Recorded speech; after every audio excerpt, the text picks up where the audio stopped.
As you probably have noticed, as you looked in the bulletin, the sermon today is, in fact, about the lion, Satan, that is described there in 1 Peter chapter 5. And as Pastor Bill started his children's story, my heart skipped a beat because I thought, oh man, he's going to tell the story I'm going to tell here. And so I started thinking about another story, but thankfully it was a different one, and it was a good one. Thank you. Thank you for doing that. Would you bow your heads with me as we ask God to guide us as we open His Word? Father in heaven, thank you so much for this Sabbath day, an opportunity to rest in you, to come aside from all of our earthly and weekly endeavors, and just rest in you and think about you during these 24 hours. As we open your holy word this morning, we just ask for the direction of the divine teacher, the Holy Spirit, that the words and thoughts that we hear not come from this human being, but may they come directly from you, and may it be 100% your word. We pray in Jesus' name. Amen.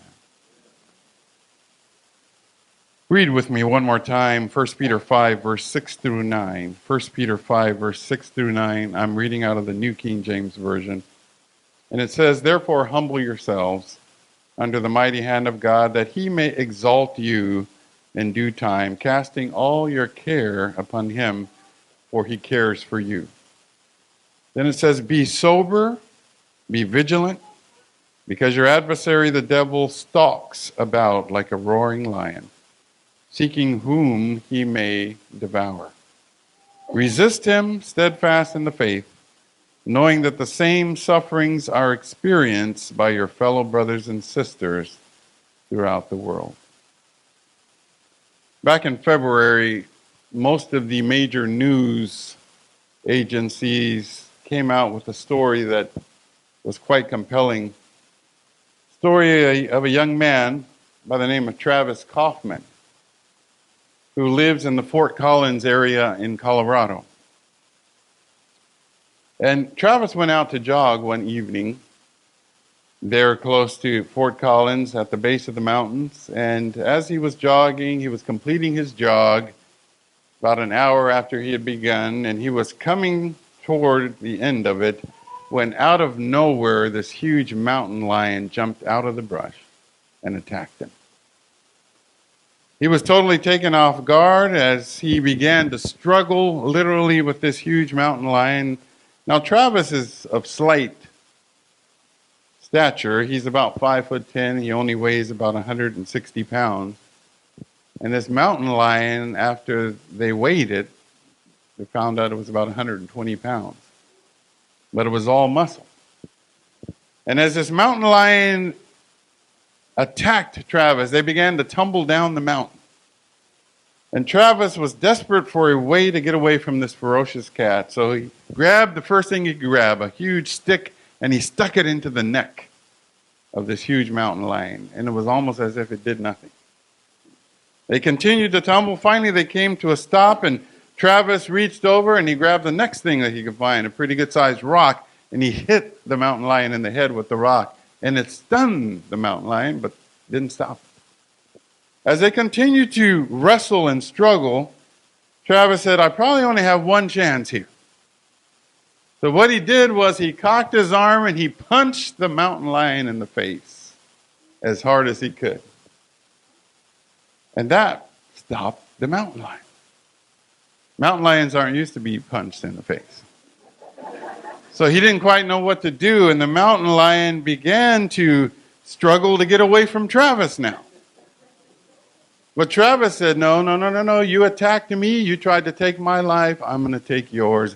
And with incredible strength, Travis, he put his hands around the neck of that mountain lion, and he suffocated that mountain lion to death. I think most of us would have our hands full just getting away from the mountain lion. But this young man said, no, I'm not going to have you attack anyone else. And he suffocated that mountain lion. The Bible says, "Be aware, the devil, like a roaring lion, is roaming about, stalking," as it says in the New King James Version, "seeking whom he may devour." I think that's important. It's important that Christians don't take sin and temptation lightly. It's important that we see Satan for who he is and that we see temptation for what it is, and we don't just back away and shy away from the devil and temptation, but we hit it head on, straight on. Because the only way you're going to defeat the devil and sin is if you face it.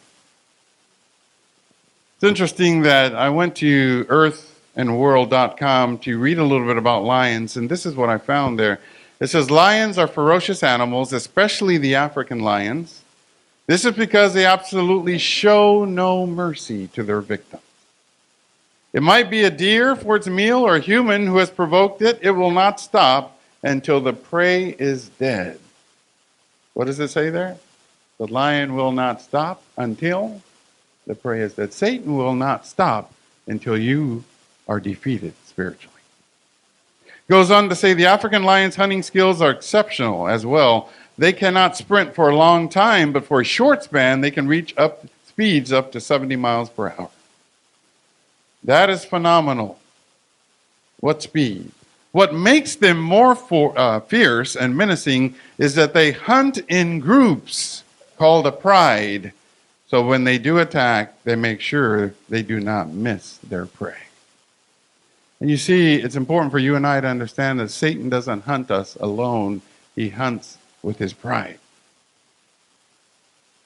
Pride, appetite, sexual indiscretion, the love of money, the love of recognition and arrogance. There is a pride, a group of allies that Satan uses to attack us and to devour us. It's important that we remember that Satan is tracking us at all times. One of the great hunting skills of the lion is it tracks its prey. It follows it for a long time before it attacks. And Satan is continually tracking us. He's studying what we watch. He's studying what we listen to. He's studying what we like to see. He's studying what we like to taste. He is studying who we like to hang out with. And he has tracked us for a while before he tailor-makes his temptation. James chapter 4, verse 7 says, therefore submit to God. Resist the devil, and he will flee from you. That is key because spiritually it's telling you how to defeat the devil. It says, first of all, submit to God. Be under God's watching care. And then resist the devil, and he will flee from you. Why does the devil flee from you when you resist him? Because he's wasting his time with you. He looks for someone who is conducive to his schemes. It's interesting that we must understand that even though the devil is constantly after us, we ourselves are the ones that generally give ourselves to him as easy prey. I'm a history buff and I love to read history. And I read Thomas Costain's historical account of the three Reynolds, who were a lineage of dukes, kings in Belgium. And there was one of the Reynolds, the one that was in the middle. He had an issue. He was quite obese. The history analysts say that he probably weighed somewhere between 600 and 700 pounds. He was extremely obese to the point where he could not live in the regular castle. He had to have a special made castle for him to live in with double doors, like the double doors back here.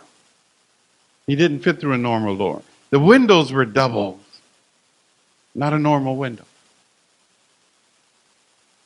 And so one day his brother, his younger brother Edward, who was the captain of the guard and had all the military at his command, he led a revolt against his brother Reynold. And they took Reynold prisoner.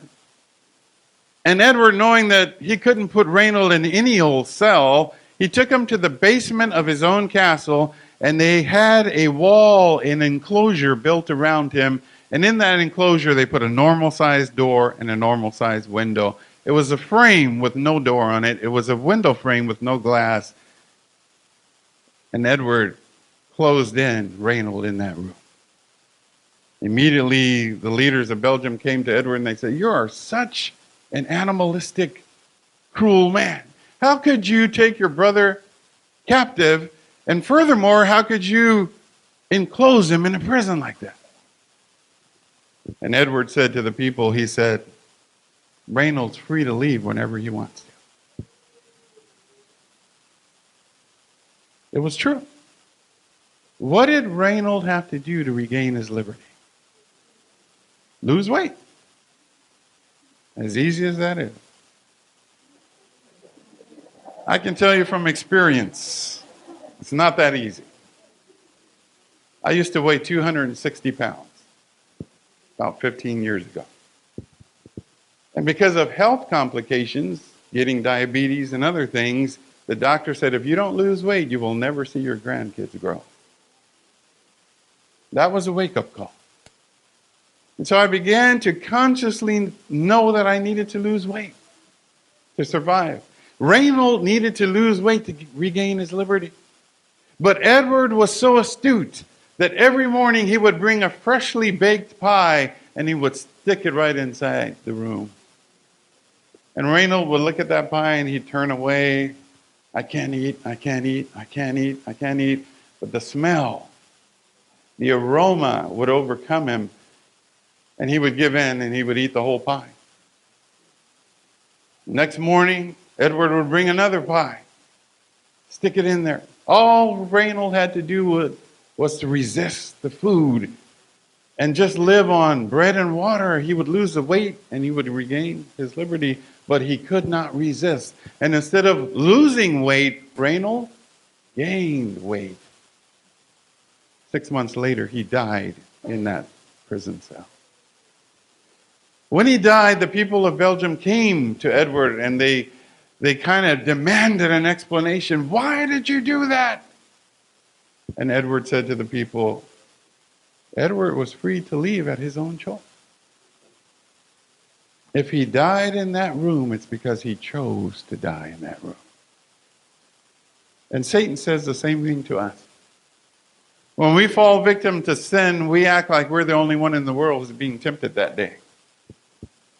As if Satan has nothing to do but go after us and tempt us to sin. And that's why we fall, because he's so resilient. No, he's tempting the whole world. If we die captive in our sins, it's because we have chosen to die captive in our sin. And so Peter says, beware. Satan is not out there to humor you. He's out there to destroy you. If you look up the word adversary in Webster's dictionary, you will find the following words: opponent in a contest or a conflict, a rival, an enemy, a foe, a nemesis, an antagonist. Satan is your nemesis. He will not give up until he defeats you. 2 Corinthians chapter 2, verse 11, let us beware lest Satan should take advantage of us, for we are not ignorant of his devices. Isn't that something? We are not ignorant of his devices. We know what Satan uses to trip us up. We know perfectly well what our weaknesses are. We know perfectly well what he can use to entice us. So why do we frequent those things? An alcoholic should never drive by a liquor store. A sex addict should never turn the computer on. Someone who loves money more than they do God should live as simply as they can to defeat that hunger that's within their soul that consumes them. Stay away from the things that provoke you to sin. John chapter 5, verse 19, reading out of today's Bible translation, it says, we know that we are from God, but that the whole world is under the control of the evil one. We know that we're from God, but the whole world is under the control of the evil. The whole world. Everything. TV, music industry, fashion industry, the food industry, everything is under his control. Please notice that Satan is a master opportunist. I'm going to repeat that. Satan is a master opportunist. He lays in wait. You know, Letty and I began our ministry in Los Angeles, and we had the privilege of pastoring in the Los Angeles Central Spanish Church right downtown Los Angeles. And then we went to the West Hollywood Church, which is right in the middle of Hollywood. And one of the things that amused me was always being able to encounter young men just standing on the corner, loitering, waiting for something to do. You remember the parable of the master of the vineyard who would go out every third hour and look for workers in the vineyard? And the parable says that every time the master of the vineyard went out to look for workers, he always found people standing around loitering. If you are not engaged in the work of the Lord, you're loitering, and Satan is looking for you to pick you up for his endeavor. That is why it's so important for church members not to only come to church, but to be engaged in the work of God Sunday through Friday, so that they not be caught loitering and be used by Satan. Because if you're not working 24/7 for God, Satan's going to find you loitering. He's going to give you a job to do.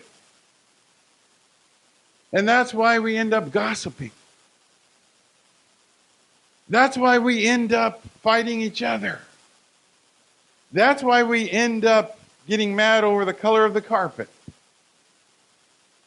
Because we're not engaged in God's work. Specifically in the days in which we live, we need to be careful. Revelation 12, verse 12. Revelation 12, verse 12. Notice the words, "Therefore rejoice, O heavens, and you who dwell in them. But woe to the inhabitants of the earth and the sea, for the devil has come down to you, having great wrath, because he knows that his time is short." He knows that his time is short. Back in 1992, I believe it was, I was a young pastor at the Los Angeles Central Spanish Church. I remember distinctly, as if it were yesterday, that church went through a period of time when it just seemed like the devil was attacking. During that time, we had a young lady who seemed to be demon possessed, and she would wait till the middle of the 11 o'clock service to have her outburst. And deacons would have to come and physically remove her from the premises. During that time, one of the associate pastors was found to be having an affair not with one woman in the church, but with 6 women in the church. During that time, there was a great financial scandal because one of the individuals who had access to the money of the church was siphoning off money in a very crafty way that wasn't discovered until later. Satan was working, and I remember one night I went to bed and I went to sleep, and I woke up in the middle of the night sweating cold and shaking. Because in my dream, I had seen Satan floating across the parking lot of the church. And it was a dream, but it was so vivid that I woke up sweating cold. Beware, because Satan, your adversary, like a lion, is roaming about, seeking whom he may devour. But even though there are a lot of sins to choose from on the buffet that Satan spreads before us, usually it's one major sin that leads us into all those other sins. And you know what it is? Selfishness, I heard over here. Pride. Pride is what leads us to be obstinate and say, I know I'm in that sin, but I don't care. This sin is more savory than my respect for God. And that's what destroys us. It's not that we killed someone or we stole from someone or we disrespected someone or we didn't go to church on Sabbath. Those are not the sins that keep you out of heaven. The sin that will keep you out of heaven is the pride to lift your fist toward God and say, I know I'm sinning. I don't care. And that's exactly what it says in Hebrews chapter 10, verse 26. You can read it when you get home. Hebrews chapter 10, verse 26. It says this textually. For if we sin after we have a knowledge of the truth, therefore there remains no sacrifice for that sin. And the reason I asked you to read it when you get home is because you need to read that verse about 10 times. I've had to read the verse 100 times or more because I want it to sink in. If I sin willfully, after I have a clear knowledge of what God expects from me, there remains no sacrifice for that sin. Why? Because God has a line where he says, well, I'll give you 350 sins, but once you get to the 351st, you're done. That's not it. Is it because God doesn't have the power to forgive sins? No, he can forgive any sin. The issue is when I have sinned so often with the same thing that I've now blurred the line and I think that my sin is righteous. He can't forgive that sin because I have chosen to him not to forgive it. When sin becomes more important or more righteous than my relationship with God, then he just simply lets me go. And says, you love that more than you love me, and I love you too much to make you be in a relationship that you don't want to be in. So pride. I want to read you something, and then I'm going to tell you who wrote it. Listen carefully to these words. It's a little piece called Invictus, written by William Ernest Henley. Notice the words. Out of the night that covers me black as the pit from pole to pole, I thank whatever gods may be for my unconquerable soul. In the fell clutch of circumstance, I have not winced nor cried aloud. Under the bludgeoning of chance, my head is bloody but not bowed. Beyond this place of wrath and tears looms but the horror of the shade, and yet the menace of the years find me and shall find me unafraid. It matters not how strait the gate, how charged with punishment the scroll. I am the master of my fate. I am the captain of my soul. Who wrote that? William Ernest Henley, an English poet who at the age of 12 was stricken with something that I have never heard of before. It's called tuberculosis of the bone. And he was confined to a wheelchair from age 12. Could not walk again. He was one of 5 children to a single mother, brought up in the poorest neighborhoods of Britain, did not finish his college education, confined to a wheelchair, and he wrote with all arrogance, my soul is unconquerable, my head is not bowed, I am the captain of my soul. When the sinner becomes so defiant that in his feebleness and his fickle state of rebellion, he believes that he can defeat God, there's no coming back from that. 1 Corinthians chapter 10, verse 13, as we wind this up. Notice what it says. 1 Corinthians 10, verse 13. You've heard this verse many, many times.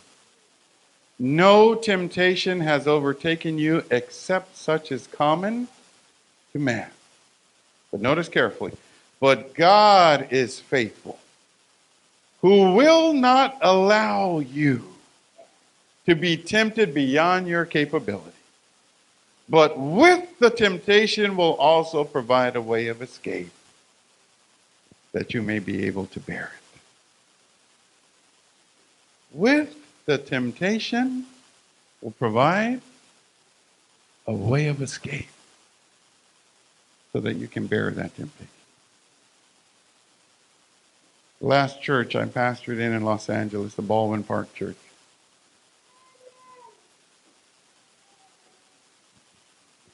There was a young lady that somehow set her eyes on the pastor.